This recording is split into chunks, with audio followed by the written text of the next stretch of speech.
Yo, what is up guys, welcome back to the channel, and in this video I'm going to be showing you how you can unhide a song on Spotify. Okay, so I'm going to open up Spotify, and once you have hidden a song, it's very simple to unhide it.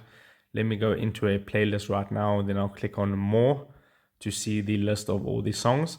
And you'll notice here on this specific song right here, there's a little red circle with a line in the middle, meaning that that song is hidden from the playlist, meaning that it won't play when that playlist is playing. So all you need to do to unhide that song or whatever song you hid is to tap on the three vertical dots next to that red circle, and you can see it says hidden right over there.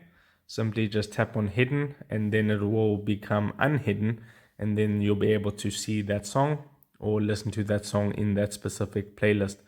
Now this only works on playlists that you didn't create, so just keep that in mind. I can go tap on back, it'll update the playlist real quick, and just like that, that song is now unhidden. And if this video helped you out, don't forget to drop a like onto it and subscribe for more, and I'll see you in the next video.